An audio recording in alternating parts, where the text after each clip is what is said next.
pilares de anamnesis y examen físico, tenemos nosotros que tener una idea global de la patología que estamos interactuando. Sea esta una patología determinada emergencia traumatológica o urgencia traumatológica o una patología que no clasifica en estas, ¿ya?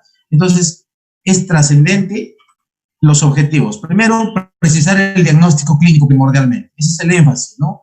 Una buena anamnesis orientada al caso y un examen físico nos dicen, miren, nos dicen globalmente y con una tasa de alta predictibilidad la patología que estamos interactuando. Entonces, nosotros tenemos que confiar en nuestros argumentos clínicos. Y los exámenes auxiliares pertinentes, ¿sí?, necesarios, nos validan nuestra pesquisa clínica. Entonces, en este mundo tenemos que movernos nosotros, ya que tenemos la necesidad, la obligatoriedad de justificar nuestras atenciones, ¿ya? ¿Qué más tenemos que tener en cuenta hoy? Hay que discutir, ¿no?, precisando la evaluación y el tratamiento de estas patologías. Vale decir, la hipótesis diagnóstica, el diagnóstico, el tratamiento de elección y las alternativas terapéuticas, ¿sí? ¿Qué más? Enumerar las condiciones que ponen en peligro la vida o una extremidad. Vale decir, emergencias traumatológicas. Para ustedes vayan tomando nota, las emergencias traumatológicas universalmente aceptadas son 5, ¿ya? Solamente como síntesis, porque después lo vamos a detallar. Número 1, hablamos nosotros de las fracturas expuestas. Ojo, fracturas expuestas, cuyo riesgo inminente es la infección, ¿sí? 2, las luxaciones, sobre todo articulaciones sinoviales, cuyo riesgo inminente a futuro es la necrosis avascular. 3, el síndrome compartimental agudo, cuyo riesgo potencial es la amputación del miembro. 4, la artritis séptica aguda, sobre todo la infantil, cuyo riesgo es el shock, la sepsis a foco osteoarticular. Y 5, la fractura de pelvis inestable con shock hipovolémico, ¿sí?, cuyo riesgo potencial es la muerte. Entonces, esas entidades constituyen emergencias traumatológicas. La definición de una emergencia traumatológica es aquella entidad musculoesquelética que es de inicio agudo, súbito, brusco, inminente, ¿sí?, que puede poner en riesgo una extremidad, puede generar una secuela incapacitante irreversible o generar la muerte, y además de tener repercusión médico-legal, ¿ya? Esas entidades son las universales. Las demás podemos catalogar nosotros como urgencias, ¿sí?, o no emergencias, ¿ya? ¿Qué más es importante? Miren, discutir o identificar las complicaciones del trauma ortopédico, tanto las complicaciones de naturaleza aguda como de naturaleza crónica. Muy bien. Entonces, miren, esto es importante. El profesor Girlestone nos da una característica esencial. Nos dice lo siguiente: el hueso es una planta, haciendo una analogía, ¿sí?, con sus raíces en los tejidos blandos. Ojo, tejidos blandos. Y cuando se rompen sus conexiones vasculares, se requieren no las técnicas de un carpintero, ojo, sino la comprensión de un jardinero para el cuidado del paciente. Entonces, vale decir, cuando nosotros queremos hacer una analogía o un meme, el traumatólogo tiene que alinearlo ustedes con el jardinero, puesto que trabajamos sobre estructuras vivas y buscamos viabilidad y funcionalidad, ¿ya? Más que un resultado, digamos, geométrico, ¿sí?, o estético, cosmético, nosotros buscamos viabilidad del miembro, ¿ya? Entonces, aquí lo que se resalta es la importancia de las partes blandas, vale decir, todo lo periférico al hueso, todo donde conlleva al periósteo y los demás tejidos blandos, llámese piel, celular subcutáneo, fascia, músculo, tendones, ligamentos, estructuras neurovasculares, periósteo, constituyen las partes blandas. Y las partes blandas se traducen en un daño importante y que este contribuye a través del periósteo en 2/3 del riego sanguíneo, a diferencia de la parte endóstica de la tercera parte. Muy bien, entonces, ojo, premisa importante, el cuidado de partes blandas. Muy bien. Entonces, si hablamos de trauma ortopédico, nosotros hablamos de una determinada energía, ¿sí?, que invade un segmento músculo-esquelético. Entonces, podemos nosotros hablar de traumas de alta, baja velocidad, ¿sí? Podemos deducir, pero tenemos que, miren, aplicar este criterio universalmente aceptado. Esta es la fórmula ¿de qué es la fórmula? Keiko, de Newton, de Pascal, de Albert Einstein, acerca de la energía. ¿De quién es? Activa tu audio, Keiko. De Newton no es. ¿De Pascal? De Albert Einstein, doctor.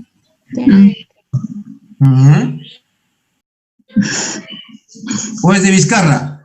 No. ¿De quién es esa ley? Donde dice energía es igual a masa por velocidad al cuadrado.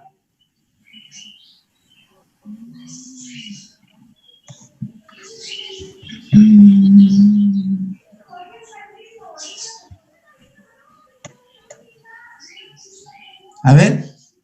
Melissa levantó la mano. ¿Qué dice Melissa? Es de Albert Einstein.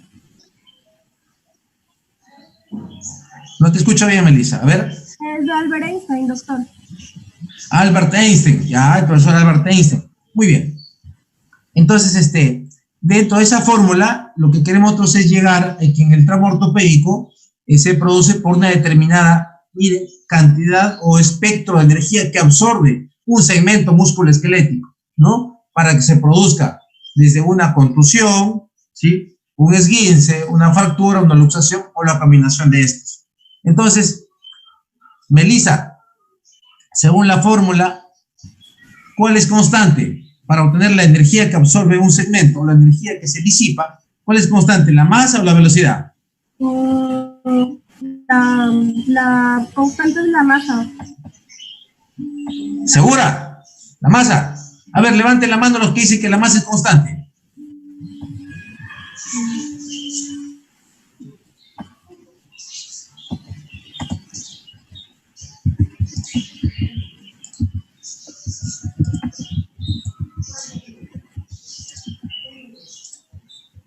A ver, ¿quiénes dicen? ¿Nadie levanta la mano? ¿La masa es constante o no? ¿En qué quedamos? Sí, doctor. A ver, Carlos Paredes sí dice. Todos levanten la mano los que dicen que la masa es constante. No, doctor. Yo me ¿Ah? La velocidad es la constante. La velocidad es constante. ¿Segura? Sí.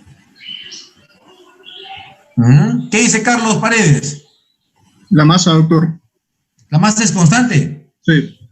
¿Seguro? Sí.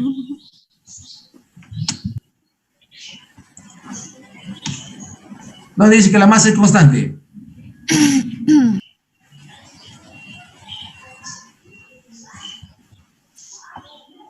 Bueno, en realidad la masa es constante, eso es cierto, ¿sí? Lo que varía es la velocidad. Entonces, no se olviden, miren, esta flechita, este GIF, es una flechita que más o menos simula, ¿sí?, el recorrido que hace un proyectil, ¿sí? Un proyectil. Entonces, para hacer una analogía a esta fórmula, entonces, la energía que traduce ese proyectil es así. Es proporcional a la masa, que es constante, ¿sí?, por la velocidad. La velocidad que se le aplica al proyectil al cuadrado es la energía que absorbe un determinado segmento y es el daño que origina. ¿De acuerdo? ¿Sí? ¿Quedamos? ¿Sí? Entonces, la masa es constante. Estamos de acuerdo. Pero no ocurre acá en la vida real, dicen, ¿no? Bueno. Ahora, si nosotros hablamos de espectro de energía, ojo, espectro de energía, decimos nosotros, miren lo siguiente, que a mayor energía disipada, mayor lesión de tejidos blandos, ¿sí? Esto es importante considerar. Mayor energía que se disipa, ¿sí?, o que se absorbe, mayor lesión de tejidos. Esto es categórico. Entonces, ¿por qué enfatizo en esto? Porque todo trauma músculo esquelético, ¿sí? Hay que indagar la energía y el mecanismo de producción. Vale decir, si es una energía baja, intermedia o alta, sí.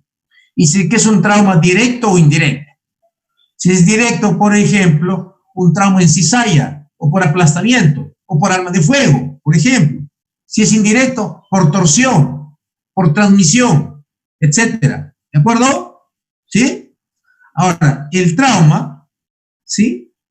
Músculo esquelético depende de la energía que se aplica. Ojo, depende de la energía, ¿sí? Entonces, por eso nosotros podemos decir es una lesión leve, moderada o severa. ¿De acuerdo? Keiko, ¿estamos de acuerdo? ¿Yes? Ya está. Entonces, miren, esto es para recapitular. Importante, miren. ¿Por qué la lesión de los tejidos blandos es crítica para la curación ósea? ¿Sí? Si hablamos de curación ósea o la necesidad de mejorar el factor intrínseco que se llama vascularidad ósea, hablamos de dos procesos, ¿verdad? Keiko, activa tu audio. La curación ósea conlleva la reparación y regeneración, ¿verdad? Cuando yo digo reparación, ¿de qué tejido hablo, Keiko? Reparación de ¿De tejidos blandos o tejido óseo? primero tejidos blandos. Entonces, cuando hablo, miren, de reparación, hablo de tejidos blandos. Ojo, todos los tejidos blandos periféricos al hueso. ¿Por qué? Porque los tejidos blandos se reparan, ¿sí? Con tejido conectivo, de interposición. Entonces, por eso que los tejidos blandos cicatrizan o curan peor que el hueso. En cambio, el hueso se regenera o se repara, Keiko. Se repara. Se regenera. ¿Por qué? Porque se replica de célula propia, ¿verdad? Esa es la maravilla de la naturaleza, miren, esa es la maravilla. En la curación ósea participan los tejidos blandos que se reparan y el tejido óseo que se regenera, se replica.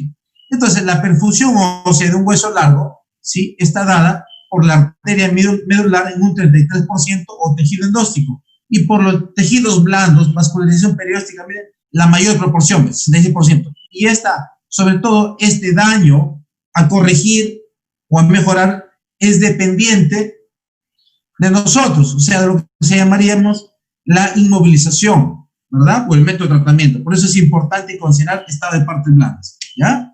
Entonces, consideren el riesgo o el daño de partes blandas. Muy bien. Entonces, cuando hablamos de zona de lesión, consideren, ¿no? Cuando el paciente le dice, miren, acá me golpearon, acá me topé, ustedes digan, muy bien. La zona de lesión de las partes blandas siempre, ojo, siempre, es más amplia que el foco de fractura. Ustedes ven una fractura transversa, o en el caso de ayer, recuerdan un trazo oblicuo, en fémur distal, extraarticular, ¿sí? La energía que se ha dado para que se produzca esto es tanto por encima como por debajo, los tejidos blandos no han absorbido. Así es. Entonces, la zona de lesión, ojo, de las partes blandas siempre es más amplia que el foco de fractura. Y eso se debe a la difusión de la energía o el espectro de energía que absorbió ese segmento. Entonces, la definición correcta es fractura es igual a lesión de partes blandas con hueso roto. O sea, no es lo que le dice el paciente, mire, ahí se ve, dice un trayecto chiquito, doctor. ¿Pero por qué me duele bastante? Porque los tejidos blandos han absorbido la energía para que llegue de externo a interno. ¿De acuerdo? De acuerdo. Entonces, cuando hay lesiones de partes blandas, ojo, es trascendental identificarlo. ¿Y cómo sabemos nosotros qué tanto es las lesiones? ¿Cómo lo vamos a validar? Simple, con la anamnesis vamos a deducir la energía, el mecanismo de producción, ¿sí? Y con el examen físico, con la inspección, vamos a visualizar el estado de partes blandas. El estado de partes blandas tiene un valor pronóstico y las complicaciones están directamente relacionadas con la lesión de partes blandas, ¿ya? Entonces, para ustedes, las lesiones de partes blandas se clasifican según Techerne. Ojo, Techerne lo clasifica en 4 grados, ¿sí? En 4 grados, o mejor dicho, del 0 al 4, o sea, 5 tipos, ¿ya? y donde dice, miren, observen ustedes, sobre todo en estas imágenes, el miembro inferior derecho. Dice, en el miembro inferior derecho, miren, van a ver ustedes el grado 0 de T-Sherman, es una leve lesión de tejidos blandos. Puede haber o no una fractura simple y un trauma indirecto. Entonces hay un poquito de edema. Pero en el grado 1 hay una contusión localizada. Hay que pensar en la probabilidad que ese trauma evolucione a un síndrome compartimental agudo y puede tratarse de una fractura simple y puede ser un trauma directo. Por ejemplo, un golpe con un objeto contundente en esta zona, o un puntapié, o el impacto de un parachoques, por ejemplo, ¿ya? En la tipo 2, miren cómo se edematiza más la rodilla y la pierna, ¿sí? Hay edema, que es aumento de volumen, hay equimosis difusa y están por aparecer incipientemente unas flictenas o ampollas. Y en esta tipo 2, nosotros decimos que hay una contaminación, porque, ojo, de la inflamación a la infección hay una cortina transparente que los divide. O sea, la inflamación predispone a la infección, ¿ya? Hay una contusión directa sobre el segmento afectado. Hay que pensar en que va a evolucionar a un síndrome compartimental agudo por la energía que absorbió este segmento y puede tratarse de una fractura compleja, o sea, una fractura conminuta, una segmental, etc. ¿Ya? En el tipo 3, miren, es importante ver.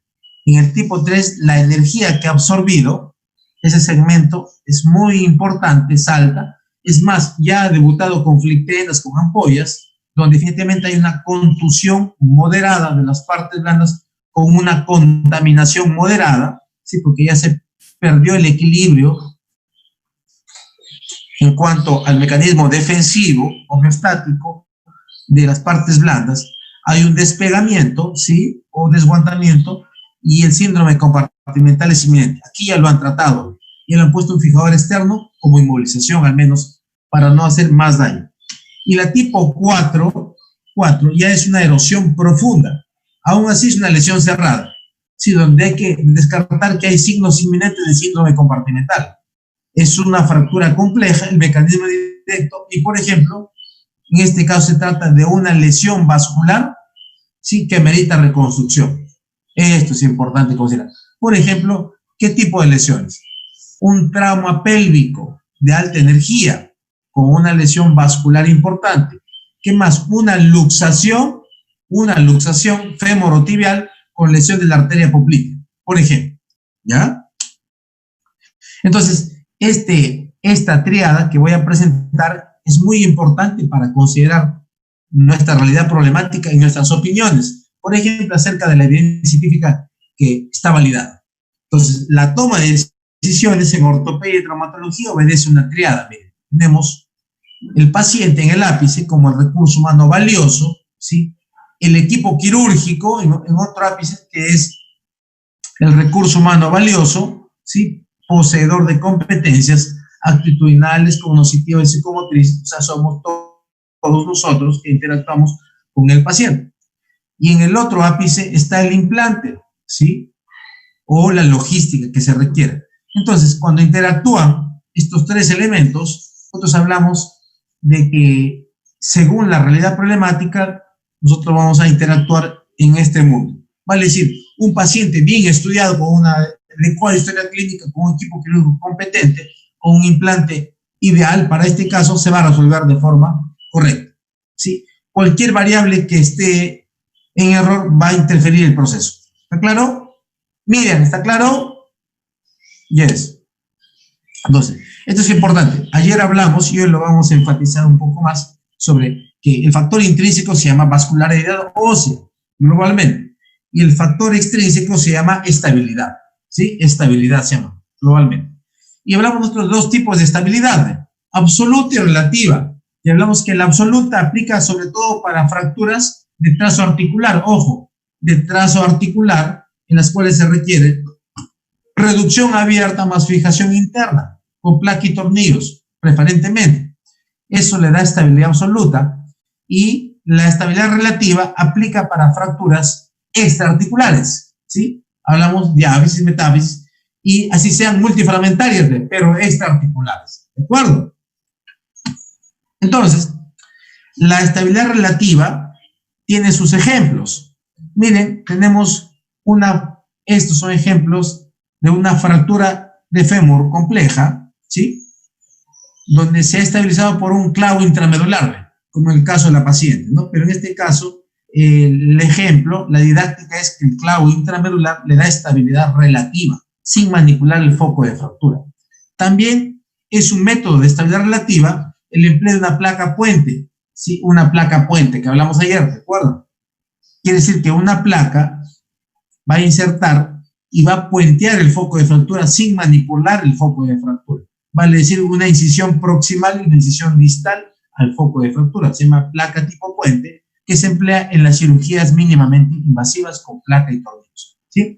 El otro ejemplo que da estabilidad relativa, miren, es un fijador externo, que se aplica sobre todo para fracturas expuestas o cuando hay daño importante de partes blandas según Scherne, ¿sí? Que valora la clasificación de partes blandas y lesiones cerradas. Y también otro elemento que constituye un ejemplo que da estabilidad relativa es el aparato de yeso. Miren, el aparato de yeso también es un ejemplo que da estabilidad relativa. Al igual que, por ejemplo, otro ejemplo sería el vendaje funcional en 8, en fracturas de clavícula. También es un ejemplo de estabilidad relativa. ¿Hasta ahí está claro, María de Lourdes? ¿Está claro? Yes. Entonces, la estabilidad relativa, ¿por qué se llama relativo? ¿Por qué? Porque permite un movimiento, pero controlado en el foco de fractura. ¿Cuánto movimiento? Dice, más del 5% entre los fragmentos, pero menos del 30%. Es importante. Un poco de movimiento es suficiente. Y la consolidación del callo óseo se va a producir con formación visible. O sea, radiográficamente ustedes van a ver un callo perióstico.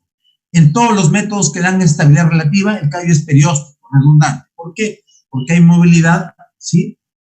Y externamente el periósteo trabaja bastante. En cambio, ojo, en la estabilidad absoluta, el callo es endóstico. O sea, es a través de los conductos de Havers. O sea, no es tan visible radiográficamente, ¿ya?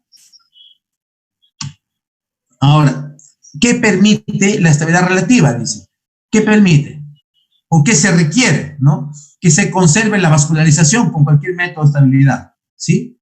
Que haya una alineación de los ejes en la fractura, pero que haya un movimiento controlado. Si el movimiento es excesivo, va a estimular una pseudoartrosis, ojo, una pseudoartrosis, ¿sí? Pero si el movimiento es entre 5 a 30%, va a estimular un callo perióstico. ¿En qué casos se indica la estabilidad relativa? Miren, fracturas extraarticulares, no hay duda. Fracturas multifragmentarias, para aquellos que tienen duda, que, las cominutas multifragmentarias hay que emplearle placa de fijación interna rígida, no. Al contrario, tiene mucho daño de los tejidos blandos periféricos, y siendo multifragmentarias hay que tratar de preservarlos, los fragmentos, sin manipularlos, ¿sí? O sea, puentearlos con los métodos que hemos dicho. Y podemos aplicarlo, esta estabilidad relativa, en fracturas metafisales y deficiales. ¿Está claro? ¿Sí? Está claro. Muy bien. Y la estabilidad absoluta, ¿sí? Lo que busca es que haya ausencia, miren, ausencia en el movimiento, en el foco de fractura. Ojo. Y la curación directa es a través del callo endóstico, o sea, de los conductos de Havers. Los ejemplos son, por ejemplo, una fractura, ojo, una fractura desplazada en la cual se aplica reducción abierta y fijación interna con placa y tornillos. Entonces, en este caso, se ha manipulado la circulación perióstica y estamos a expensas de la circulación endóstica, ¿sí? Lo que se busca en lo posible que la técnica sea lo más atraumático posible, aunque es difícil porque se está manipulando la parte perióstica, pero hay que conservar, o hay que hacer el mínimo de injuria posible. Hay que tratar de conservar la vascularización, reducir anatómicamente, quiere decir juntar en la posición que nos dice la estructura anatómica previa a la fractura. O sea, vale decir, aquí se aplica el principio del carpintero.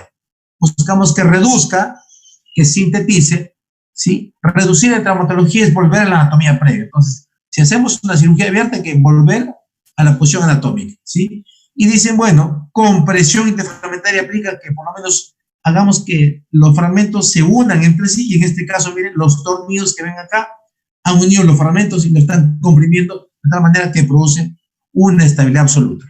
¿Está claro hasta aquí, cielo bravo? Está claro. Entonces, miren, ojo, principio universal. Cuando ya está estable una fractura, ya sea por el método de estabilidad absoluta o relativa, hay que darle movilidad, ¿sí? ¿Por qué? Porque la estabilidad va a conducir a una mejor vascularización, una mejor alineación, una fijación del segmento fracturado, una conservación de los tejidos blandos y duros y una reducción anatómica. Y ojo, el objetivo es movilización precoz. Siempre, siempre, con estabilidad absoluta relativa, de acuerdo al caso, hay que darle movilidad precoz. Que movilidad precoz no implica necesariamente, hablando en miembros inferiores, apoyo de carga, desplazamiento, bipenetración, no, sino que empezar ejercicios isométricos poco a poco hasta hacer los ejercicios bajo carga, ¿sí? Con ayuda de apoyos biomecánicos hasta la deambulación completa, por ejemplo. ¿Ya? ¿Está claro aquí, Claudia Huerta? ¿Se entiende? ¿Sí? Sí. Muy bien. Entonces, si hablamos de injurias de tejidos blandos, cuando estos se dañan, ¿sí? Consideren ustedes, ya sea en un trauma cerrado o expuesto, ojo, hay que hacer un meticuloso debridamiento, o sea, limpieza. Liberar hueso expuesto, si es que este está afuera, desvitalizado. Eliminar cuerpos extraños o detritus, tierra, piedras, qué sé yo, cangrejos, choros, clavos, lo que esté contaminando el tejido, ¿sí? Músculo necrótico, exponer tejido celular subcutáneo y la fascia. Es importante en cuestión de tejidos blandos afectados, ¿sí? Consideren que un lavado precoz reduce, miren, de un 29% a un 9%, si hacemos un lavado de debridamiento precoz. O sea, no tiene sentido, para ustedes bien claro, prioridades en una fractura o en un trauma cerrado o expuesto con lesión de partes blandas. No es el antibiótico puede ser empírico, podemos iniciar pensando que el germen que está rondando por ahí se llama Staphylococcus aureus, ¿sí? Pero el antibiótico cumple una función de mantenimiento. Lo que sí es significativo, relevante y que tiene evidencia científica es la limpieza quirúrgica. O sea, de nada sirve quizás a un paciente bombardearlo, por decirlo así, o darle un antibiótico de amplia cobertura, ¿sí? Cuando nosotros no hemos hecho una limpieza quirúrgica que es básica, elemental, ¿ya? Y hacer fasciotomía si hay necesidad, quiere decir llegar a planos profundos. Nosotros pensamos, por ejemplo, en un síndrome compartimental en proceso. Muy bien. ¿Está claro hasta aquí, Melissa? ¿Yes? Muy bien. Entonces, miren, este gráfico, ¿sí? A modo de jocosidad, resume las patologías llamadas emergencias traumatológicas. Miren, por ejemplo, hablamos que son 5 universalmente aceptadas, ¿verdad, Estrellita? Son 5, ¿sí? Son 5. Sí, hablamos, miren, las fracturas expuestas, ¿ve? Va 1, sí. 2, las luxaciones, ¿ve? Por el riesgo de necrosis vascular, ¿ve? 3, la artritis séptica, osteomielitis, ¿ve? Riesgo de sepsis. 4, el síndrome compartimental, ¿ve? Riesgo de amputación del miembro. Y 5, la fractura de pelvis inestable, con riesgo de muerte, con shock hipovolémico, ¿ya? Entonces, pasamos a mencionar una de las emergencias traumatológicas que se llama fracturas expuestas, ¿ya? Entonces, miren, las fracturas expuestas se clasifican universalmente según Gustilo. Gustilo es el autor que ha clasificado a las fracturas expuestas. ¿Sí? Donde han tratado de uniformizar criterios y darle una estandarización. Y donde lo clasifican según la energía, según el grado de contaminación, ¿sí? Y según la lesión de partes blandas. Ojo, energía, grado de contaminación y lesión de partes blandas. Entonces, Gustilo y Anderson lo clasifican de este modo. En grados 1, 2, 3, lo clasifican en subgrupos. 3A, 3B, 3C y 3D. ¿Ya? Entonces, la tipo 1, obviamente son de menor a mayor gravedad. La tipo 1 dice, miren, es expuesta, la herida es menor a 1 centímetro, puede ser una fractura simple, en este caso una fractura peroneal simple, puede haber o no contaminación, puede haber o no contusión de partes blandas, la energía que la produce es leve, ¿sí? La tipo 2, miren, es una herida mayor a 1 centímetro, pero menor a 10 centímetros. Así es, una herida profunda, donde puede haber una multifragmentación de los fragmentos con contaminación y contusión. Y hay contaminación importante. La energía que lo produce es moderada. Ojo, toda fractura expuesta se considera contaminada hasta antes de las primeras 6 horas. Pasado las 6 horas se llama infectada y aumenta la graduación. Ojo, infectada y aumenta la graduación porque se asume de que pasado 6 horas aumenta, se hace mayor la cantidad de gérmenes de 10 a la quinta unidades formadoras de colonia. ¿Ya? La tipo 3, vamos a dividirlo en A. La tipo 3A, miren, es una fractura multifragmentaria, ¿sí? Con una herida profunda, con contaminación y contusión, y la energía que lo produce es severa o es alta, ¿ya? Y la tipo 3B, ¿sí? A lo anterior hay que agregarle un defecto óseo, pérdida o defecto óseo, ¿sí? Con un colgajo o despegamiento. Evidentemente ya hay contaminación y daño de partes blandas, la energía es alta. Las 3 son de alta energía, todas las 3. ¿Sí? Es un ejemplo de una fractura expuesta de antebrazo, donde ha perdido hueso y se genera un colgajo. A diferencia de las 3A, que no hay colgajo. Si uno lo puede, digamos, afrontar los fragmentos de partes blandas, se une, si lo cubre. En cambio, igual, en la 3B es un colgajo importante, pero hay pérdida de hueso. ¿Sí? Mire, y la tipo 3C es un punto cardinal importante. ¿Sí? A lo anterior ya mencionado se agrega una lesión neurovascular, pero que amerita reparación quirúrgica. Vale decir, condición sine qua non es reparar ese daño neurovascular, sobre todo vascular, ¿sí? Para no perder el miembro. En otras palabras, toda fractura expuesta intrínsecamente conlleva un daño vascular, ¿sí? Vale decir, venas, vénulas, capilares, arteriolas, arterias, etc. Sin embargo, la 13 se enfatiza en que es un daño vascular importante y que para salvarlo, para dejarlo viable el miembro, necesitamos obligatoriamente de una reparación vascular. Vale decir que nosotros tenemos que apoyarnos con un cirujano cardiovascular, aparte de hacer la limpieza y la estabilidad de la fractura con un fijón externo, por ejemplo, ¿no? En este caso, nosotros tenemos, por ejemplo, una fractura de diáfisis del tibia y peroné con una lesión de la arteria tibial posterior, ¿sí? Que si no se repara esta arteria tibial posterior, vamos rumbo a la amputación, ¿sí? Y ojo, consideren ustedes que una fractura, que las lesiones por arma de fuego también entran dentro de las fracturas expuestas, pero estas se clasifican desde luego en la categoría 3. ¿Por qué una fractura expuesta en 3? Miren, porque es un cuerpo extraño que viene de afuera hacia adentro. Desde ya, al ser un cuerpo extraño, ya lleva contaminación y produce daño importante de partes blandas y parte ósea. Entonces, según el daño que produzca, nosotros vamos a clasificarla en A, B, C o D, ¿ya? Pero desde ya es 3, las fracturas por arma de fuego, y es la excepción a la regla, porque no es aparatoso o visible un daño importante a nuestros sentidos, a la inspección, porque puede ser un borde tatuado en el orificio de entrada de un proyectil de arma de fuego calibre 22, pequeño, ¿sí? De un diámetro de más o menos 10 milímetros, con bordes tatuados, quemados, ¿sí? Imaginados regulares, y en el orificio de salida, un borde, por ejemplo, un diámetro de 12 milímetros más amplio que la entrada, con bordes tatuados, quemados y bordes evertidos o irregulares, ¿sí? Entonces, no aparenta mucho, ¿sí? O puede que el proyectil no haya salido, pero ha producido un daño vascular. Si ha producido un daño vascular, ya es 3C. ¿De acuerdo? ¿Estamos de acuerdo? Sí. Entonces, miren, la 3D es una adenda, fue una modificación que lo emplearon hace más o menos 15 años, ¿sí?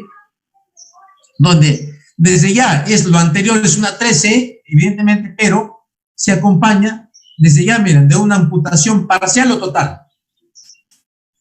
Quiere decir que desde luego, mientras acá está, digamos, jugándose la isquemia en proceso, acá ya está isquémico el miembro, porque ya hay una lesión vascular y neurológica importante. Entonces vale decir, o está separado del miembro, cercenado completamente y se llama amputación completa, ¿sí? O isquemia completa, o el pedículo que lo sostiene, la parte distal, es básicamente menos de la cuarta parte de las circunferencias de tejidos blandos. Por ejemplo, aquí tenemos un ejemplo de fractura expuesta 3D con amputación parcial del antebrazo y las falanges. En cambio, aquí tenemos una amputación total, una desarticulación traumática de la muñeca, la mano y la muñeca. ¿Estamos de acuerdo? ¿Se entiende, Estrellita? Yes. Seguimos. Entonces, toda fractura expuesta es una emergencia traumatológica por el riesgo inminentemente de infección o de complicaciones mayores, ¿verdad? Pues hay que identificar el cuadro clínico, básicamente, con la inspección. Hay que evaluar el grado de contaminación, de exposición de partes blandas. Y miren, simple, categórico, elemental. Hay que evaluar estado neurovascular, pulsos periféricos, sensibilidad y llenado capilar para determinar el grado de lesión. Eso es categórico, no hay otro aparato. La radiografía nos determinará la posición topográfica pasiva, ojo, de los fragmentos óseos, pero no te predice el grado de contaminación. La radiografía no te predice el grado de contaminación, ojo, es la evaluación clínica, ¿sí? Nosotros, por ejemplo, cuando tenemos esta emergencia traumatológica u otras, hay que pensar pronto, hay que actuar pronto, ¿sí? De modo racional. Entonces, nosotros establecimos, miren, vayan internalizando estos conceptos importantes. Hicimos un modelo de predicción para osteomielitis en pacientes que tuvieron fractura de tibia y que fueron sometidos a tratamiento quirúrgico, ¿ya? Esta tesis sustentada en enero de este año, ¿sí? Donde los factores de riesgo que condicionan a un paciente, ya sea fractura cerrada, miren, sí, o expuesta a una osteomielitis o una infección, es que tenga ya fractura expuesta, desde luego, ya predispone a infección, miren. Pero lo más importante es que hay un vacío quirúrgico, miren, más de 48 horas, vale decir que se haga la limpieza tardía. Cuando una fractura expuesta debe ser las primeras 6 horas, idealmente. Ahora, ¿por qué se hace diferido? Por razones lógicas que ustedes saben, ¿no? Demanda insatisfecha de pacientes, ¿sí? Insuficiente recursos para solucionar temas, sobre todo en las entidades públicas, ¿no? Para llevar a quirófano a un paciente. Entonces, básicamente, los que demoran más de 48 horas, desde luego van a cruzar con osteomielitis, ¿sí? Y otro factor importante, miren, la anemia preoperatoria. Condiciona osteomielitis. ¿Por qué? Porque la anemia, desde luego, un paciente con anemia, así nos den quirófano para operarlo, no lo acepta el anestesiólogo. Va a decir, mire, ha perdido sangre, primero transfúndalo y luego entra quirófano. Hemoglobina mayor o igual a 10, por lo menos, ¿sí? Entonces, desde luego, estos factores son importantes y condicionan, ¿no? Una demora en el actuar, ¿sí?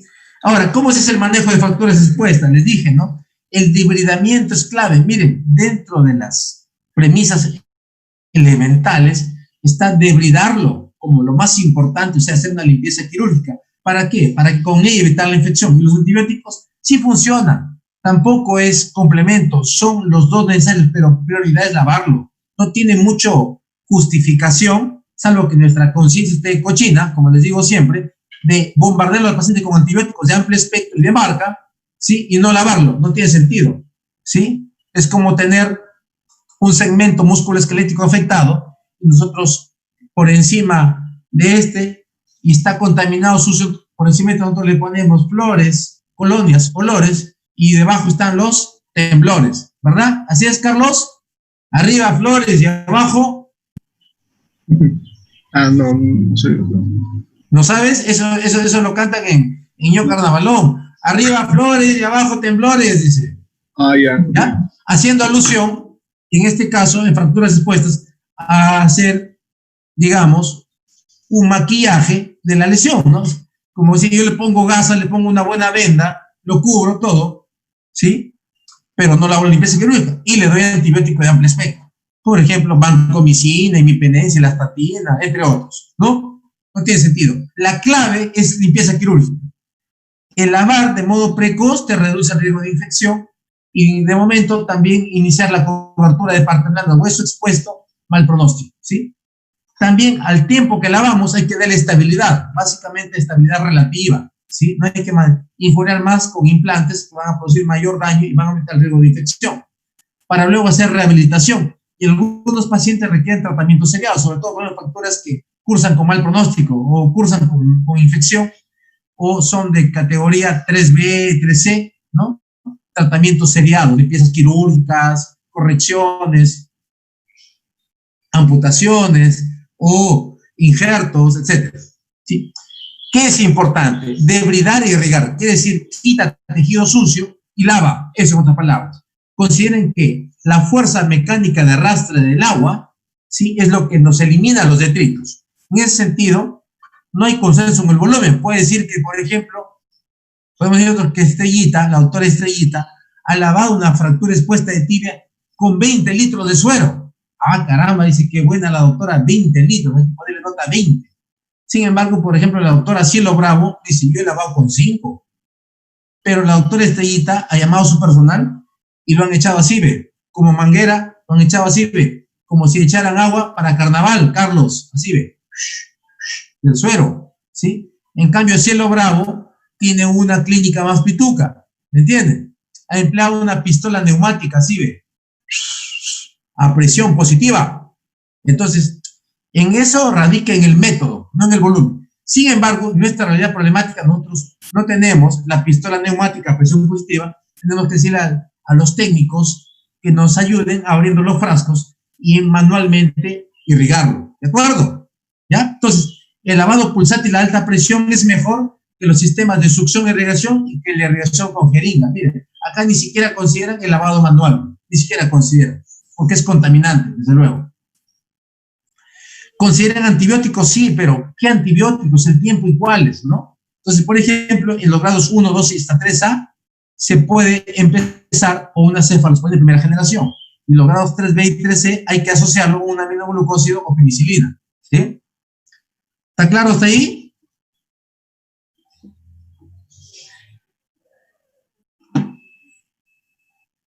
Muy bien. ¿Está claro? Yes. Entonces, mira, tenemos ejemplos aquí. Cielo, activa tu audio. Ya. Mira, tenemos un caso, ve. Acá la imagen, ¿ves la luz? Sí, Ya. Esta luz me ha prestado los Thundercats. ¿Has visto los Thundercats alguna vez, Cielo?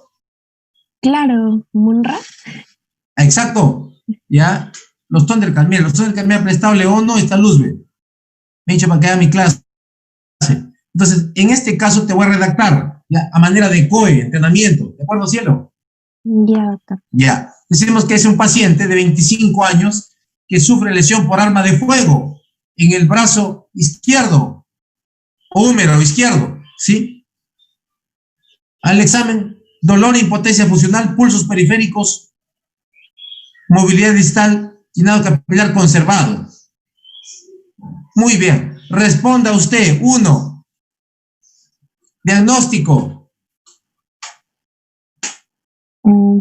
Fractura de húmero.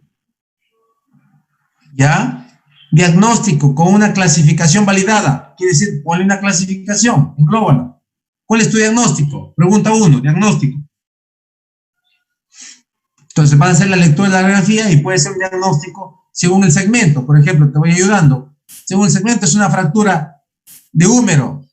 ¿Es articular o extraarticular?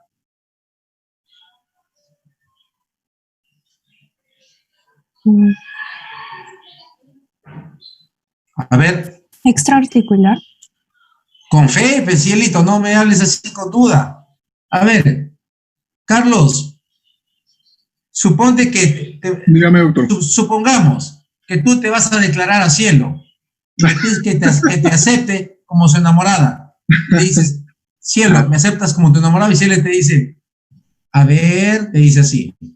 ¿Tú qué piensas, Carlos? Que no está segura, pues, ¿no? De lo que siente por mí. ¿Y qué haces? ¿Qué haces? No la presionaría y mejor que lo piense bien y quizá más adelante, pues, ¿no? Otro diría, ya fue, ¿no? ¿No? Otro pragmático, ya fue, ¿no? Con claro. duda, me está haciendo, con duda, ¿no? Te vamos a ver, te dice, ¿no? O sea, Claro. no me asegura nada, ¿sí o no? No, no me asegura nada. Claro, entonces puedes arrancar, ¿no? Entonces, Claro. igual, entonces hay que ir tratando ya con seguridad. Entonces, Cielo, seguimos, activa tu audio. Es una fractura extraarticular. Por la forma, o por el número de fragmentos? ¿Es una fractura simple o compleja? Compleja. Compleja. ¿Cuántos fragmentos tendrá? 3. Entonces, miren, aquí vamos a entrenar un poquito. A pesar que la imagen es chiquita, ¿sí? Lo vamos a entrenar un poquito, ¿ya? Miren, vamos a tratar de limitar los fragmentos. El fragmento proximal siempre es el fijo, acostumbran a leerse radiografía. Es el fragmento 1, ¿sí? Los otros fragmentos que ves acá son pequeños, ¿verdad? Va 2, ¿sí? Cielo, ¿sigues? Sí. Va 3, ¿sigue? Va 4, ¿sí? Y el fragmento distal grande, metafisario, es 5, ¿sí? Si quisieras decir que hay otros fragmentitos por acá, ¿no? Incluso hay una esquirla de proyectil, ¿verdad? ¿Sí? Ah, sí. Ya está. Entonces, por ejemplo, la esquirla de proyectil es esta de acá, ¿no? Es radiopaco, es blanco, ¿sí? Entonces, si te quisiera decirle al paciente, doctora, cielo, ¿cómo está mi fractura?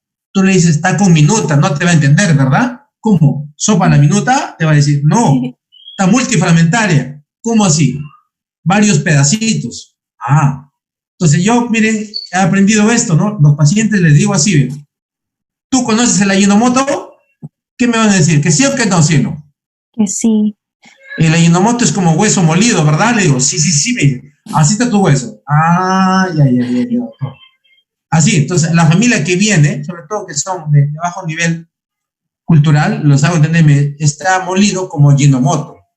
Ah, ¿y cuántos pacientes tiene? Varios, le digo, tiene unos grandes y unos chiquitos. Entonces se ha molido. Ah, ya, doctor. Gracias, me dicen. Mire, solamente una pequeña explicación te dice mucho. Entonces, seguimos. Es una fractura extraarticular del tercio medio diaficiario de tipo conminuta, ¿sí? Con un proyectil de arma de fuego, ¿sí? Con cuerpo extraño, ¿sí? ¿De acuerdo? Sí. Ya está. Ahora, clasificación según Gustilo. ¿A qué clasificación le corresponde? Hablamos que las lesiones por arma de fuego están dentro de las atípicas, pero entran en fracturas expuestas, ¿verdad? Y son son de tercer grado. ¿Por qué? Porque llevan contaminación, mientras las demás fracturas, en la fractura, como el hueso se expone de adentro hacia afuera, en este caso, el cuerpo extraño viene de afuera hacia adentro y desde ya lo contamina. Entonces hablamos que son 3 de tercer grado ya. En este caso, ¿qué grado es, cielo? 3A. 3A. A ver.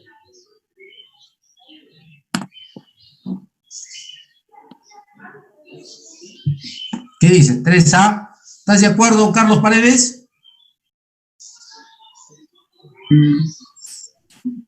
3 o 3B de repente. 3B.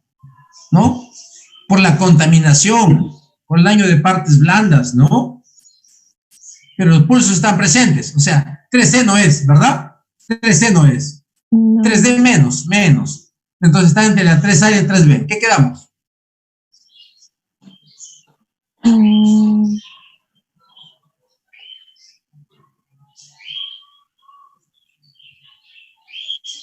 Mira, si la lesión por arma de fuego puede producir una fractura simple, sí, ¿no? En 2 trazos, sí. ¿Sí? O una fractura unicortical, sí, ¿no? Sería 3A en todo caso. Una unicortical, una fractura simple. Pero aquí es una fractura conminuta. Entonces, podemos englobarlo en 3B, ¿de acuerdo? Es una fractura expuesta 3B de Gustilo, ¿ya? No hay pierde. Ahora sí, tratamiento. ¿Cuál es el tratamiento? Según tus conocimientos, según el protocolo, dice fractura expuesta. ¿Es emergencia traumatológica, sí o no? ¿Y qué hacemos? Sí, es emergencia por el riesgo de infección. Eso, riesgo de infección. ¿Sí? Debridamiento.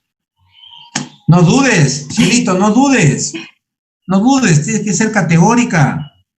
Ahorita estamos entrenando, cuando estés con tu paciente no puedes dudar, se va a dar cuenta rapidísimo.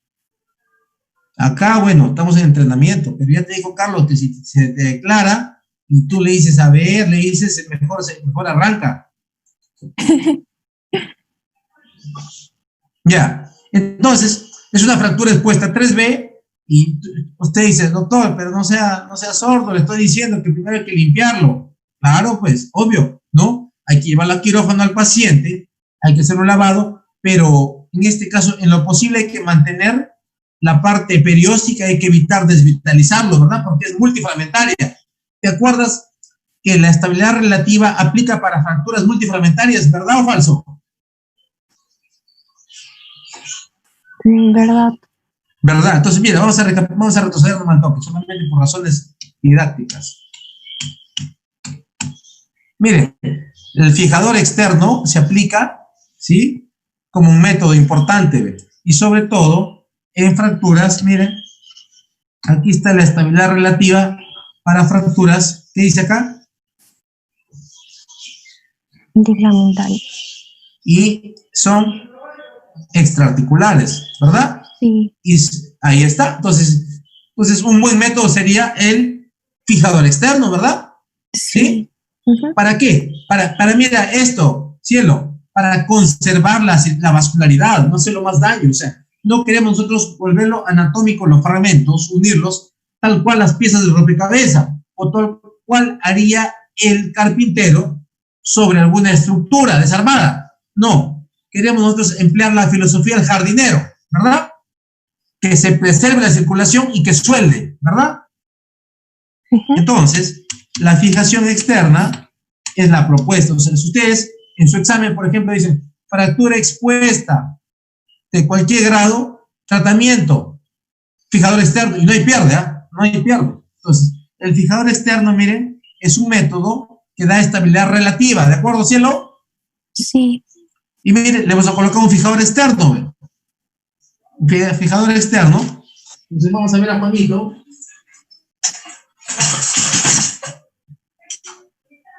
Esto hemos hecho, miren, ¿logran ver? Sí. Un fijador externo que se fija tanto por encima de la fractura como por debajo, ¿ve? ¿Sí? En un hueso, ¿ve? Así, ¿ve? ¿Sí? ¿De acuerdo? Cielo, ¿se ve? Sí, se Entonces, en una fractura multifragmentaria. Entonces, el fijador externo es la opción ideal, ¿ya? ¿Y qué hemos logrado nosotros? Miren, solamente alinear. ¿Sí? Alinear los fragmentos con un fijador externo, ¿sí? No ha sido el objetivo retirar el proyectil porque puede implicar mayor manipulación neurovascular. Por acá nos podemos afectar nosotros al nervio radial, sobre todo, ¿ya? O a la arteria umbral. Entonces, le hemos colocado un fijador externo y le hemos dado estabilidad relativa y hemos esperado más o menos 4 meses hasta el retiro del fijador externo. Entonces, ¿estamos de acuerdo? Recapitulamos. Diagnóstico, fractura expuesta, ¿sí? Fractura expuesta de tercer grado B de Gustilo, ¿sí? Tratamiento, elección, fijación externa, estabilidad relativa, ¿sí? Muy bien. Y en el caso de que hubiera una evolución tórpida, ¿sí? En fracturas expuestas, ya sea 3A, 3B, 3C, ¿no? O una 3D que inminentemente ya está con isquemia, hay que hacer una amputación. En este caso hemos hecho una amputación de una fractura expuesta 3D de Gustilo en la pierna derecha. Hemos hecho una amputación infracondyle debajo de la rodilla, por ejemplo. Hemos hecho un muñón ya.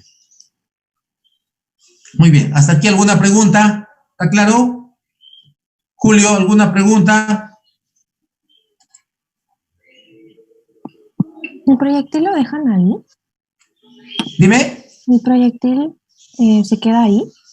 No te entiendo. Sí, lo que dices. ¿El proyectil se queda ahí?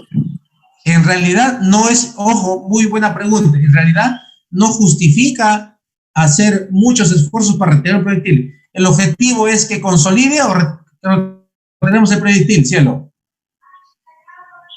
No entendí. El objetivo es que suelde o que salga el proyectil, como sea. Que suelde. Claro. Entonces, para la opinión del público, dirías, doctora Cielo, sáquelo la bala, sáquelo la bala, sáquelo la bala, ¿verdad? ¿O no? El público, tus fans. ¿Sí o no? Claro, no querría tener eso.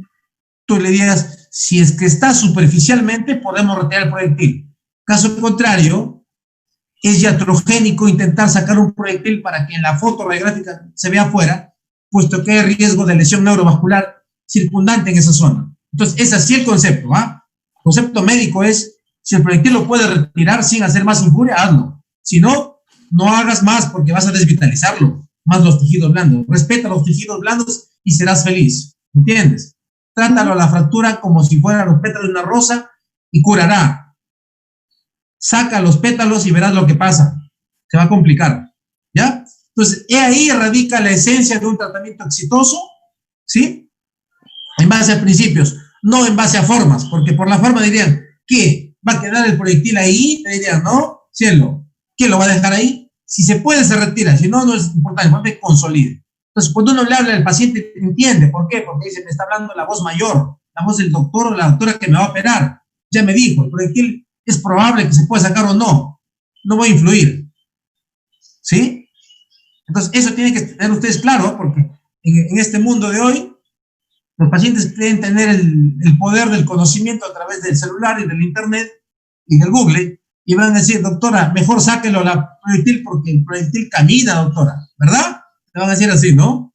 Yo digo, no tiene pies el proyectil, ¿eh? Por si acaso. Entonces, son cuestiones claras que hay que establecerlo antes de, ¿ya? Muy bien, seguimos. Hablamos de otra entidad que se llama también una emergencia traumatológica que se llama el síndrome compartimental, ¿sí? Entonces, acá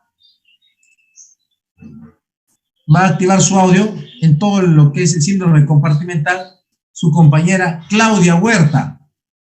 Nos va a acompañar en esta disertación. ¿Ya? Entonces vamos a hablar sobre síndrome compartimental. Claudia, ¿el síndrome compartimental es una entidad frecuente o infrecuente? Es frecuente. ¿Es frecuente o infrecuente? Frecuente. Frecuente. Levanten la mano los que dicen que es frecuente. Pongan ahí el símbolo de la mano, denme un like.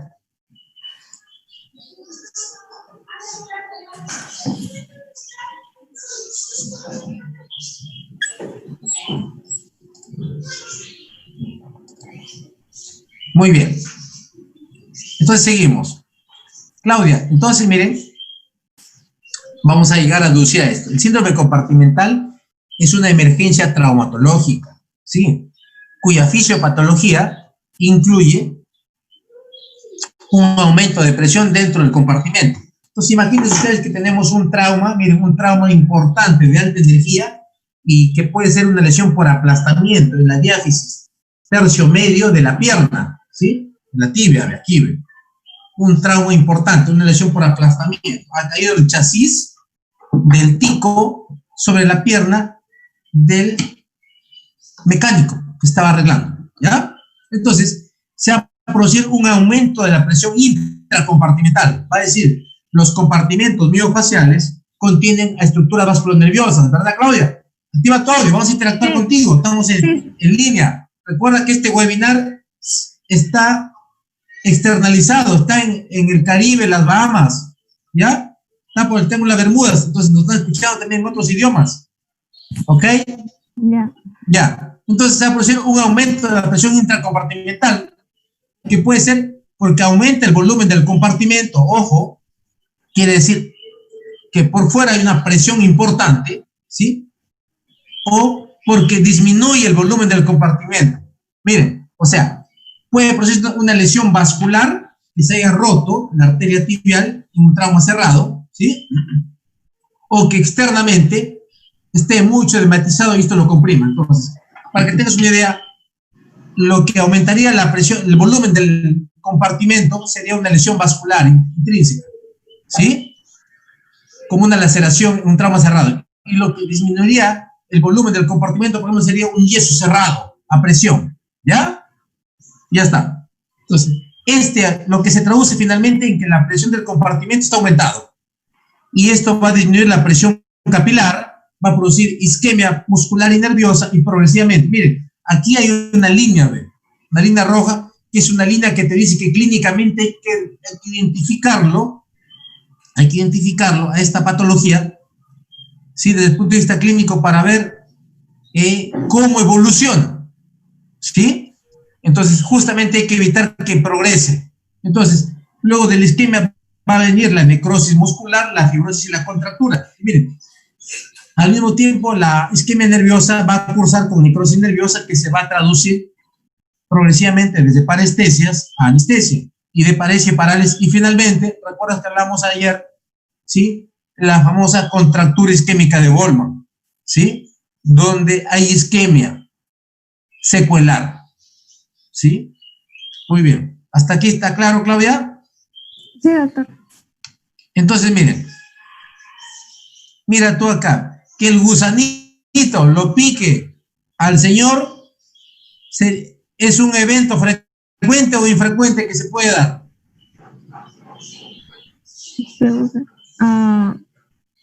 ¿Ah? ¿Cómo así?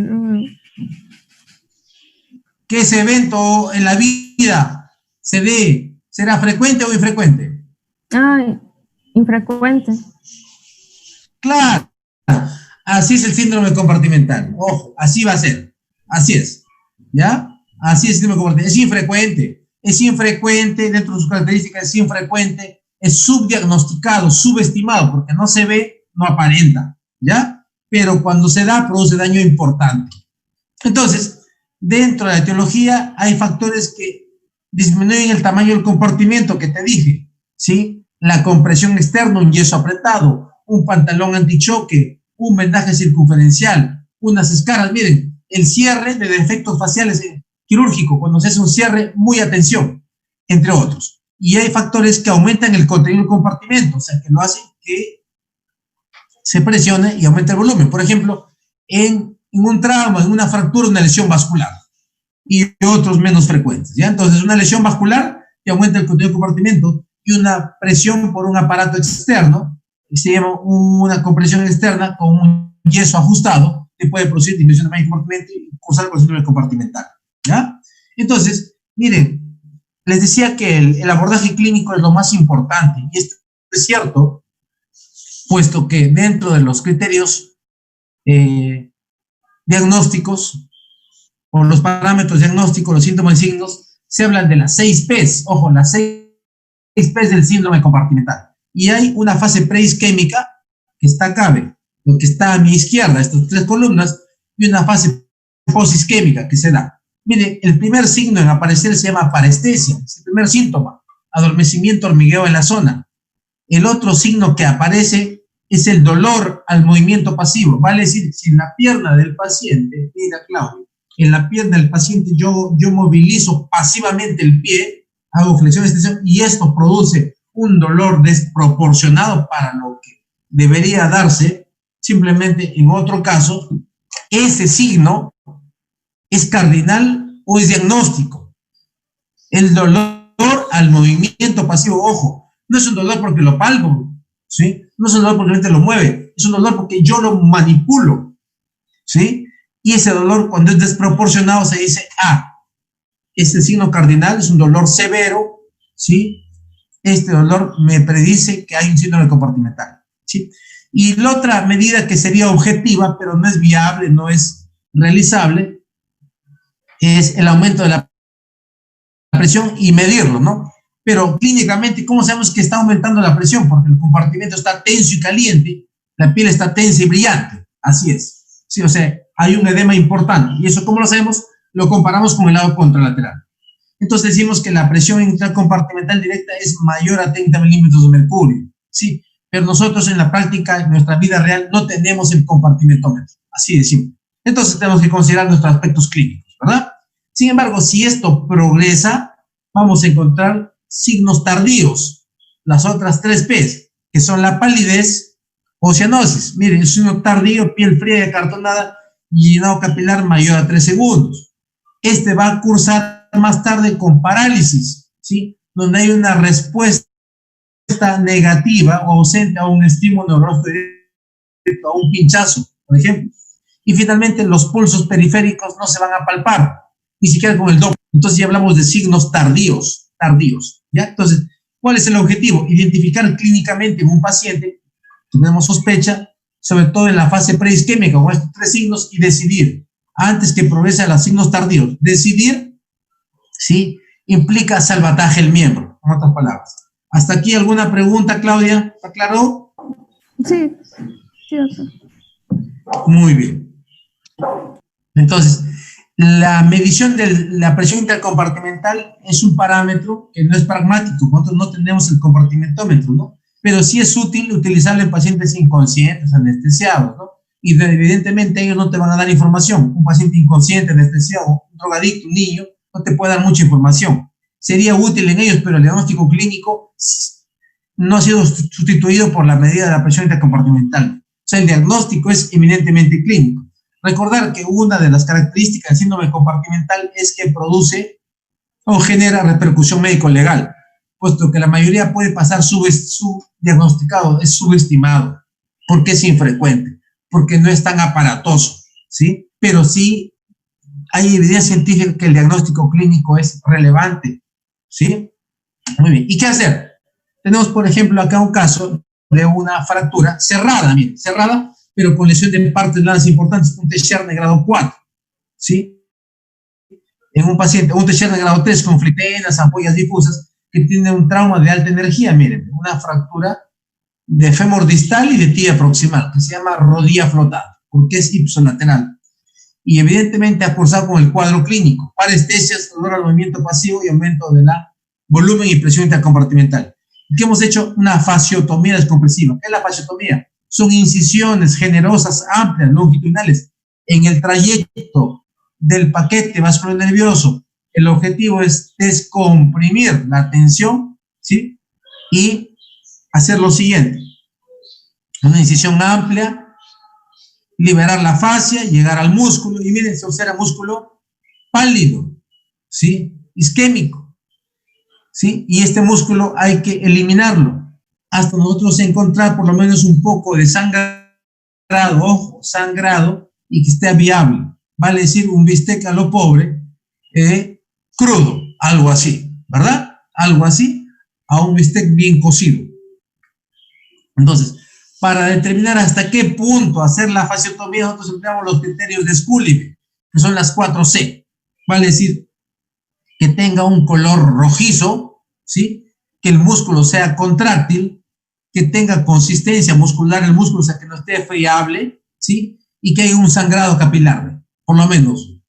Hasta ahí nosotros decimos que es viable la fasciotomía y decimos que el miembro se ha logrado, de alguna manera, un salvataje por la fasciotomía oportuna. ¿Hasta aquí alguna pregunta, Claudia? No, ¿Está claro? Sí. Entonces, consideren ustedes los signos de alarma, siempre, ¿sí? No olvidar. Muy bien. Entonces, complicaciones del síndrome compartimental. Evidentemente, una infección puede darse, ojo, puede darse una infección, ¿sí? Por la naturaleza de una herida en un miembro parcialmente isquémico, ¿verdad? Una lesión nerviosa también puede darse, ¿no? Pero hay complicaciones menores, ¿ve? Donde se altera la sensibilidad, donde hay prurito, edema en la herida, se ulcera de modo recurrente y hay herniación muscular. Esto considérelo una condición sine qua non que se va a dar en los pacientes, no digan que va a quedar normal. ¿Por qué? Porque incluso, miren, cerrar la herida de este paciente va a determinar por lo menos 2 semanas para intentar afrontar, porque eso está tenso y la fascia no se va a cerrar, el músculo se va a quedar herniado. Y si falta acá, está muy tenso y no se puede cerrar, hay que hacer injerto de piel u otras cirugías. Ojo. Entonces, ¿quedó claro? ¿Alguna pregunta para los demás sobre síndrome compartimental agudo? ¿Está claro? Doctor, yo tengo una pregunta. Sí. ¿Y más o menos cuánto es el tiempo a tener en cuenta sobre el daño neuronal, el daño mioneural creo que se llama, que ya sería en este caso irreversible por un síndrome compartimental? ¿En cuánto es periodo de tiempo? En realidad tenemos 4 a 6 horas, miren, valiosas para decir, ¿estamos en un síndrome compartimental agudo o vamos a tener fracaso si hacemos una fasciotomía? Miren, este problema llamado síndrome compartimental de extremidades es el talón de Aquiles de los traumatólogos, porque la mayoría de de fasciotomía se han hecho en un tiempo asincrónico, o sea, fuera del tiempo valioso, ¿sí? Se han hecho fuera del tiempo valioso, de tal manera que ha cursado con una infección de herida operatoria y ha precipitado la amputación porque ha hecho una sepsis a foco osteoarticular. Se va a decir la fasciotomía en un miembro isquémico va a condicionar una infección del sitio operatorio y eso va a conducir a una amputación, ya no como salvataje del miembro, sino como salvataje de vida. Entonces, he ahí el talón de Aquiles. Entonces, tienes un tiempo corto realmente, ¿sí? No te va a soportar mucho una tibia, una mano, soportando un proceso isquémico, ¿sí? Con alteración de la presión intracapilar. No te va a soportar mucho, los músculos son nobles, no te toleran mucho, ¿ya? Entonces, hablamos 6 horas. Pasado 6 horas, puede que se salve el miembro, pero va a haber complicaciones neurológicas como, por ejemplo, paresia, ¿sí? Alteraciones de la sensibilidad o parestesias, ¿sí? Ulceración recurrente, herniación muscular. Entonces, es una entidad obviamente infrecuente, pero diagnosticable clínicamente. Hay que tener muy buen criterio y madurez en el abordaje. La mayoría de casos acá se han producido distractores, pues se dice, ¿será o no habrá pulso? Me parece que sí tiene, dice. Mientras me parece que sí tiene, interconsulto cardiovascular. El cardiovascular no te va a responder eso. El cardiovascular te responde si hay una lesión importante que requiera su participación. No siempre le tienes al cardiovascular a la mano para que le haga una evaluación clínica de Doppler. Mientras le tomas una ecografía de partes blandas, ya lo distrajiste ya. Estás esperando el resultado de la ecografía, no la evaluación clínica. Mientras le pides una resonancia magnética para ver afectaciones de tejidos blandos, pasa el tiempo valioso de oro para tomar la decisión que es eminentemente clínica. Entonces, sobre esto le digo que aproximadamente hay 2 a 3 casos por año que se producen en los hospitales, y de estos algunos van o terminan en el juzgado o en un peritajes, ¿no? Y cada uno que ha pasado por el paciente tiene que dar su testimonio. Pero evidentemente requiere mucha madurez, mucho criterio para tomar decisiones. La mayoría quisieran cambiar su turno cuando tienen este caso, porque saben que este caso trae cola. Así de simple. ¿Ya? ¿Respondí a tu pregunta? Sí, doctor, gracias. Yes, of course. Muy bien. Estamos hablando para todo webinar en Latinoamérica y el Caribe. Seguimos. Ahora pasamos a las luxaciones. Miren, las luxaciones agudas son emergencias traumatológicas. ¿Y qué es una luxación? Luxación es una posición excéntrica de un segmento articular, ¿sí? Vale decir, en términos sencillos, si el hueso es como una planta, como dice el profesor Yerlestone, luxarlo equivale a sacar la planta con todo y raíz de su macetero, o sea, generar isquemia. Y el tratamiento es volver a la planta a su lugar. En otras palabras, en traumatología es reducir la luxación e inmovilizarlo, ¿ya? Reducir implica volver a su anatomía previa. Entonces tenemos, por ejemplo, ejemplos didácticos de aquí de una luxación anterior glenomeral, ¿sí? De una luxación subastragalina expuesta que tiene mayor prioridad porque es expuesta incluso, ni siquiera es una lesión cerrada, sino es expuesta, hay un riesgo de infección y de necrosis vascular, los dos van sumando ya. Y aquí tenemos una luxación cerrada femorotibial que cursa con lesión vascular, ¿sí? Por una laceración, mire, no vas a tolerar tanto desplazamiento en una zona donde anatómicamente las estructuras contiguas están cercanas y evidentemente va a cursar con una laceración vascular, ¿ya? Entonces, en una luxación aguda, reducción inmediata es la voz, ¿sí? La reducción no está exenta de complicaciones, obviamente, porque hay estructuras blandas, nobles, que están en proceso de juego, de daño ya intrínsecamente, como lesión del cartílago articular, la cápsula, los ligamentos y la vascularidad ósea. Que esto a futuro puede originar artrosis postraumática, osificación heterotópica, necrosis vascular, nefritis persistente. Entonces, vale decir, el vacío terapéutico, sí, que tengamos nosotros en un paciente, mientras más se dilata el tiempo, más riesgo de complicaciones a futuro, ¿ya? Entonces, aquí tenemos, por ejemplo, una serie de casos de luxaciones subtalares expuestas, donde nosotros encontramos 4 pacientes en un periodo de 3 años, ¿ve? Durante el tiempo que hice la residencia en el hospital regional, de los cuales, miren, fueron luxaciones expuestas, ¿ve? O sea, y son raras, son el 0.1%. Entonces, estas lesiones no se acompañan solitas, se acompañan, por ejemplo, de atrapamiento del flexor del hallux, ¿ve? El dedo gordo, atrapado, ¿sí? Pero, ¿qué hicimos en estos pacientes?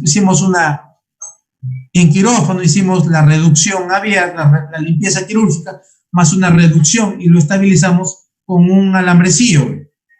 Sí, que es un alambre que se llama Steinman, y se trata de inmovilizar atravesando el alambre por el calcáneo, el estragalo y la tibia, logrando alinearlo. Y miren, tan devastador es esta patología que recién a los 8 meses retornaron a su actividad previa los pacientes. Pero tiene un pronóstico, digamos, malo, según el caso. Miren, 3 pacientes desarrollaron artrosis postraumática, inevitablemente, y 1 desarrolló necrosis avascular del astrágalo. Miren, así de simple. Entonces, ¿qué se concluye? Que estas luxaciones subtalares expuestas urgen una reducción precoz y adecuada para evitar las complicaciones que merman la calidad de vida globalmente. Muy bien, ¿alguna pregunta sobre luxaciones?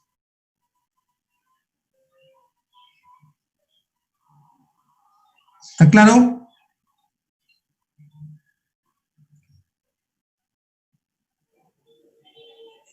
Está claro. Muy bien.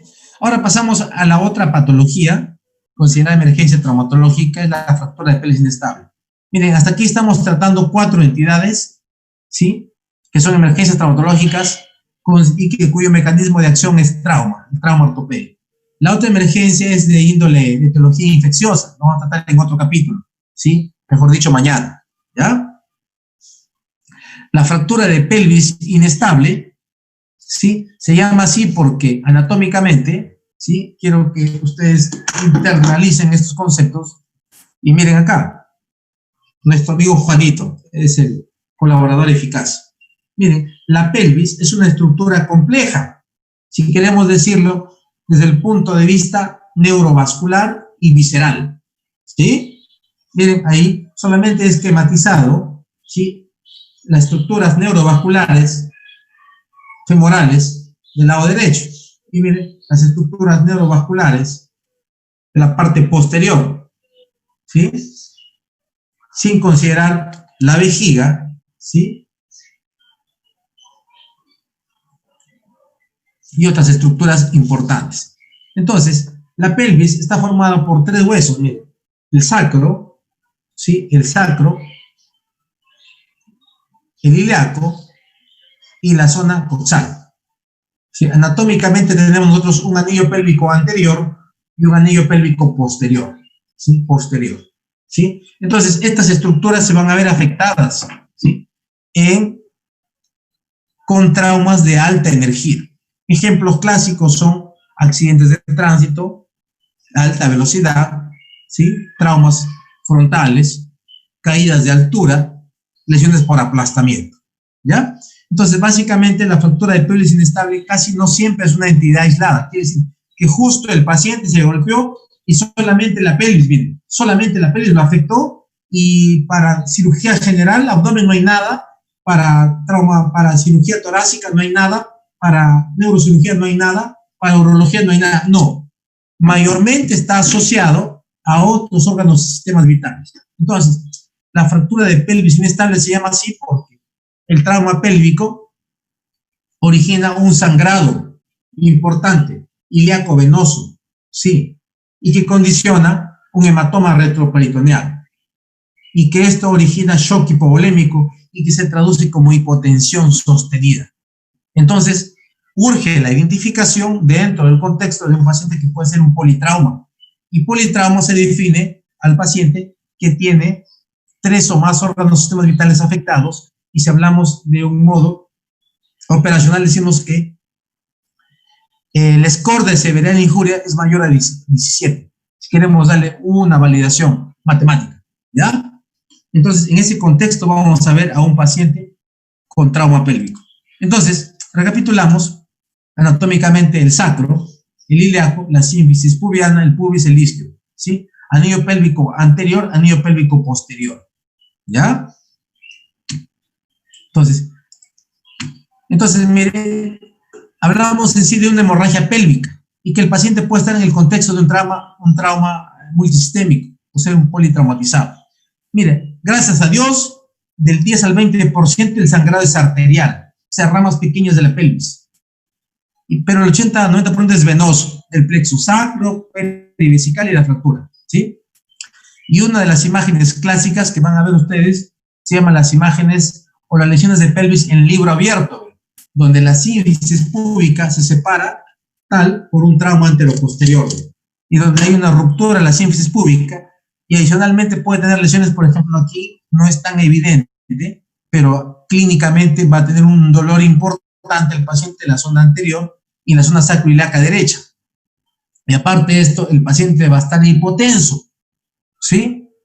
Con disnea, con palidez, ¿sí? ¿Y qué pensamos en un shock hipovolémico? ¿Qué ha pasado? Hay una ruptura del anillo pélvico anterior y posterior, básicamente, y puede tener otras lesiones como un trauma abdominal, escrotal, etc. Pero esta es la imagen típica, grábense la lesión en libro abierto, ¿ya? Entonces puede ser el paciente de un politrauma, puede ser parte de un politrauma, ¿sí? Entonces, inicialmente el paciente es de manejo multidisciplinario y requiere, evidentemente, aplicar el protocolo del ATLS, ¿ya? Entonces, ¿cuánto puede sangrar una pelvis? Miren, hasta 2 litros. Estos puede sangrar hasta 2 litros, suficiente para matarlo al paciente, ¿verdad? Por hipovolemia. Pero hay que identificar otras lesiones del medio interno, o lesiones viscerales, un tórax o una cavidad abdominal que tienen un sangrado importante, ¿ya? Entonces, ojo, consideren ustedes que hay complicaciones, miren, complicaciones inesperadas aparecen cuando se subestima el grado del trauma, así. No subestime, no solamente se guíen por imágenes, hagan una evaluación completa, multidisciplinaria, ¿sí? Donde establezcan o descarten una lesión craneoencefálica, torácica, abdominal y la pélvica. Y aún siendo pélvica, es un manejo multidisciplinario, no es patrimonio de fototraumatología, pues la prioridad es salvataje de vida. Luego viene el resto. Entonces, consideren que hay que estudiar el estado fisiológico para aplicar el método que se llama control de daño ortopédico, que este es el método actual, donde implica que nosotros vamos a estabilizarlo al paciente y no operarlo pronto. Así tenga una lesión en el libro abierto, así tenga luxación sacroiliaca, primero lo estabilizamos hemodinámicamente. Pero hay algo que podemos hacer en la pelvis de modo mínimamente invasivo, ¿sí? Inicialmente para evitar mayor sangrado, ¿sí? Que es el control de daño ortopédico, que implica, ¿sí? En este caso secuencialmente, miren acá, se resume. Es una lesión en libro abierto con una diastasis o ruptura sacroiliaca, y que esta estructura, sobre todo, esta estructura es la más potente, el ligamento sacroiliaco, sí, posterior, que para que se rompa se asume que tiene una fuerza de más o menos 500 newtons, y que esto explica el hematoma retroperitoneal, ¿sí? Y el shock hipovolémico. Entonces, ¿qué hacer? Como medida de salvataje, inicialmente por emergencia, llevarlo al paciente a quirófano para colocarle un fijador externo. Esto se llama un fijador externo que nos reduzca, ¿sí? Nos dé estabilidad temporal. Ojo, temporal. Eso se llama control de daño ortopédico, ¿sí? Y radiográficamente quedaría así, ¿ve? Esto lo mantiene la pelvis estable, se reduce el sangrado, se estabiliza el paciente hemodinámicamente, se va a UCI, se hace una revisión por aparatos y sistemas, se descarta o se controla otras lesiones periféricas, ¿sí? Y bueno, se ve el paciente cuando UCI decide transferir a traumatología. Y miren, hemos hecho y no importa cómo quede, sino que se sabe el paciente. En este caso, se ha reducido, se ha estabilizado la articulación sacroiliaca y la sínfisis púbica ha mejorado. Bueno, se ha identificado que hay lesiones pendientes por mejorar, que es una fractura de la rama isquiopúbica, ¿sí? Entonces, y el paciente en sí, en la vida real es así, ¿ve? Ha tenido un trauma, ha tenido un hemoperitoneo, ¿ve? Y le han hecho una laparotomía exploratoria, le han evacuado el hematoma, han hecho resección intestinal y le han colocado un cierre que se llama la bolsa de Bogotá. Esto. Y también ha tenido un tramo neurológico, ¿ve? Y esto se ve a la energía del trauma, ¿sí?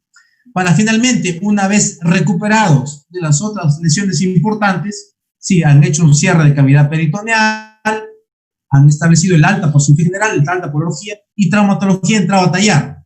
El periodo oportuno, miren, aquí está, ¿ve? Del 5º al 10º día, si no se puede, hay que esperar.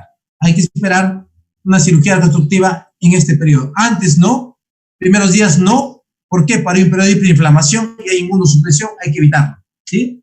Entonces, seguramente, obviamente, el paciente cuando lo dan de alta de estas entidades de UCI a traumatología, ha pasado ya 2 o 3 semanas. Entonces, ahí ya aplica los conceptos, ¿no? Como son lesiones articulares, reducción abierta y fijación interna con placa y tornillos, tanto a nivel sacroiliaco como a nivel de la sínfisis pública. ¿Está claro, Susana Dávila?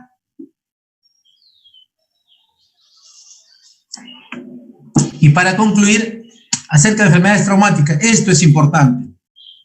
Tómenle nota, foto, capture pantalla, pantallazo, lo que quieran, selfie, lo que quieran. Conclusiones. Identificar la energía de producción del trauma. Ojo, la fórmula del profesor Einstein. Recordar que una fractura es igual al trauma de partes blandas más la lesión ósea, no solamente la lesión ósea, que vean la radiografía. Identifiquen el mecanismo de lesión, si es un trauma directo o indirecto, sí, y si es de energía baja, intermedia o alta. Evalúen si hay compromiso sistémico o local, si es parte de un cuadro sistémico, por ejemplo, un trauma, una fractura de pelvis inestable o es una fractura cerrada, localizada en el segmento muñeca, tobillo, etc. Consideren el daño de tejidos blandos y esto tienen que hacerlo con la inspección, ojo, la inspección. La evaluación directa. Clasifiquen la lesión. Si es una lesión cerrada, póngale un nombre según Gustilo o Anderson o Techerne, si es una lesión cerrada, si es expuesta según Gustilo.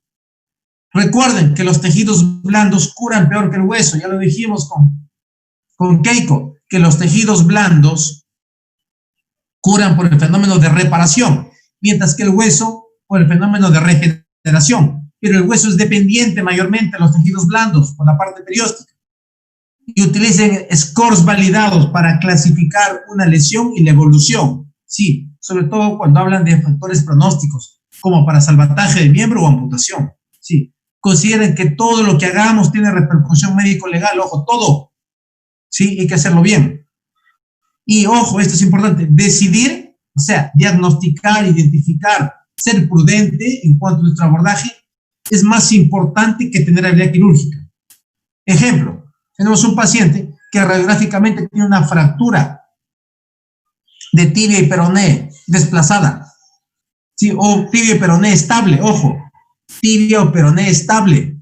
Sí, nosotros hemos tomado la radiografía y decimos, es una fractura estable, colóquenle el yeso, ojo, colóquenle yeso, es suficiente un aparato de yeso.